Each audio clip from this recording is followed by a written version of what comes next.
നല്ല പനങ്കുല പോലെ നല്ല ഉള്ളുള്ള നല്ല കട്ടിയുള്ള മുട്ടറ്റം വരെ എത്തുന്ന മുടി വേണമെന്ന് ആഗ്രഹമുള്ളവരുണ്ടെങ്കിൽ ഈ വീഡിയോ സ്കിപ്പ് ചെയ്ത് തന്നെ കാണണം കേട്ടോ.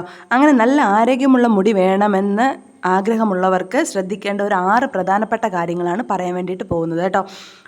അപ്പോൾ എൻ്റെ വീഡിയോസ് ആദ്യമായിട്ടാണ് നിങ്ങൾ കാണുന്നതെങ്കിൽ നിങ്ങൾക്ക് ഈ വീഡിയോ ഇഷ്ടപ്പെട്ടാൽ ചാനൽ സബ്സ്ക്രൈബ് ചെയ്യാനും വീഡിയോസ് ലൈക്ക് ചെയ്യാനും ഷെയർ ചെയ്യാനും കമൻറ്റ് ചെയ്യാനും മറക്കരുത് കേട്ടോ. ഈ 6 പ്രധാനപ്പെട്ട കാര്യങ്ങളിൽ ആദ്യം നമ്മൾ ശ്രദ്ധിക്കേണ്ടത്, മുടി ഹീറ്റ് ചെയ്യുന്ന സ്വഭാവമുള്ളവരാണെങ്കിൽ അത് ചെയ്യാൻ വേണ്ടിയിട്ട് പാടില്ല കേട്ടോ. അങ്ങനെ ഇടയ്ക്കിടയ്ക്ക് മുടി ഹീറ്റ് ചെയ്യുന്നത് മുടിയിലെ കെരാറ്റിൻ ബോണ്ട്, അതായത് മുടിയെ തമ്മിൽ ബന്ധിപ്പിക്കുന്ന ഒരു ബോണ്ട്, അതായത് മുടിയെ നല്ല കട്ടിയുള്ളതാക്കി തീർക്കാൻ വേണ്ടിയിട്ടുള്ള ഒരു ബോണ്ട് ഉണ്ട് കേട്ടോ. ആ ബോണ്ട് തകരാൻ വേണ്ടിയിട്ട് കാരണമാകും കേട്ടോ. അതുവഴി നമ്മുടെ മുടി പൊട്ടിപ്പോകാനും മുടി കൊഴിഞ്ഞു പോകാനും ഉള്ള സാധ്യത വളരെ കൂടുതലാണ്. അതുകൊണ്ട് ഹീറ്റ് ടൂൾസൊക്കെ ഉപയോഗിക്കുന്നവരുണ്ടെങ്കിൽ അതൊന്ന് അവോയ്ഡ് ചെയ്യുക. അടുത്ത രണ്ടാമത്തെ കാര്യം എന്ന് പറയുന്നത്, നമ്മൾ സാധാരണ ആൾക്കാർ വരുത്തുന്ന ഒരു ഗുരുതരമായ വീഴ്ചയാണ് കേട്ടോ.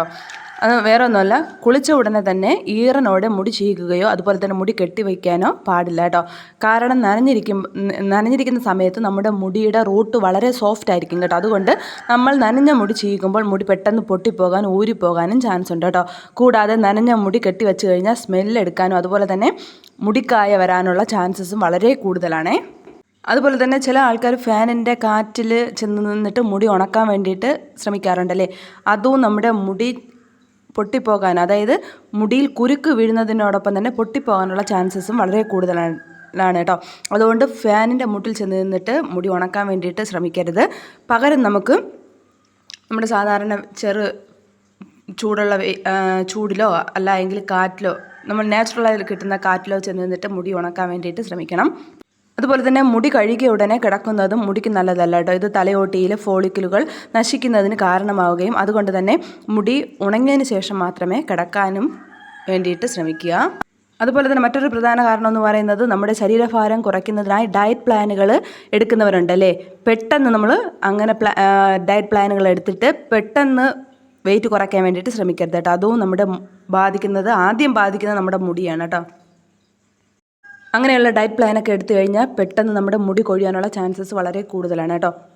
അതുപോലെ തന്നെ മറ്റൊരു പ്രധാനപ്പെട്ട കാര്യം എന്ന് പറയുന്നത്, മുടി വളരാൻ വേണ്ടിയിട്ട് നല്ലവണ്ണം ഉറങ്ങണം കേട്ടോ. അതുപോലെ തന്നെ ഡെയിലി 3 ലിറ്റർ വെള്ളമെങ്കിൽ നമ്മൾ കുറഞ്ഞത് കുടിച്ചിരിക്കണം. ഇതൊക്കെ നമ്മുടെ മുടി വളരാൻ വേണ്ടിയിട്ട് ഹെൽപ്പ് ചെയ്യുന്ന ഘടകങ്ങളാണ്. അതുപോലെ തന്നെ നട്ട്സും സീഡ്സും ധാരാളം കഴിക്കാൻ വേണ്ടിയിട്ട് ശ്രമിക്കണം കേട്ടോ. ഇതും നമ്മുടെ മുടി വളർച്ചയെ സ്വാധീനിക്കുന്ന ഐറ്റംസാണ്. അതുപോലെ തന്നെ നമ്മുടെ തലമുടി വളർച്ചയ്ക്ക് ഏറെ സഹായിക്കുന്ന ഒരു ധാതുവാണ് സിങ്ക് കേട്ടോ. സിങ്കിൻ്റെ കുറവ് മൂലം തലമുടി കൊഴിയാൻ വേണ്ടിയിട്ട് ചാൻസ് ഉണ്ട്. നമ്മുടെ തൈരിൽ ധാരാളം സിങ്ക് അടങ്ങിയിട്ടുണ്ട് കേട്ടോ. തൈര് കഴിക്കുന്നത് തലമുടി തഴച്ച് വളരാൻ വേണ്ടിയിട്ട് സഹായിക്കും. കൂടാതെ തൈര് ദഹനം മെച്ചപ്പെടുത്തുന്നതിനും കുടലിൻ്റെ ആരോഗ്യത്തിനും നല്ലതാണ് കേട്ടോ.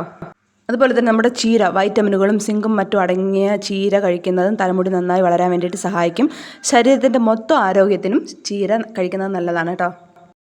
അതുപോലെ തന്നെ മത്തങ്ങയുടെ വിത്ത് കഴിക്കുന്നത് നമ്മുടെ തലമുടി വളരാൻ വേണ്ടിയിട്ട് സഹായിക്കും. അതുപോലെ തന്നെ പയറുവർഗ്ഗത്തിൽ ധാരാളം സിങ്ക്, പ്രോട്ടീൻ, ഫൈബറൊക്കെ അടങ്ങിയിട്ടുണ്ട്. ഇതും നമ്മുടെ മുടിയുടെ ആരോഗ്യത്തിന് നല്ലതാണ് കേട്ടോ. അതുപോലെ തന്നെ നമ്മുടെ മുട്ടയിൽ സിങ്ക്, ബയോട്ടിൻ, പ്രോട്ടീൻ എന്നിവ എല്ലാം ധാരാളം അടങ്ങിയിട്ടുണ്ട് കേട്ടോ. മുട്ട പതിവായിട്ട് കഴിക്കുന്നത് തലമുടി വളരാൻ വേണ്ടിയിട്ട് ഹെൽപ്പ് ചെയ്യും. അതുപോലെ തന്നെ തലമുടി കൊഴിയുന്നതിൽ നിന്ന് നമ്മുടെ മുടിയെ സംരക്ഷിക്കാൻ വേണ്ടിയിട്ടും സഹായിക്കും.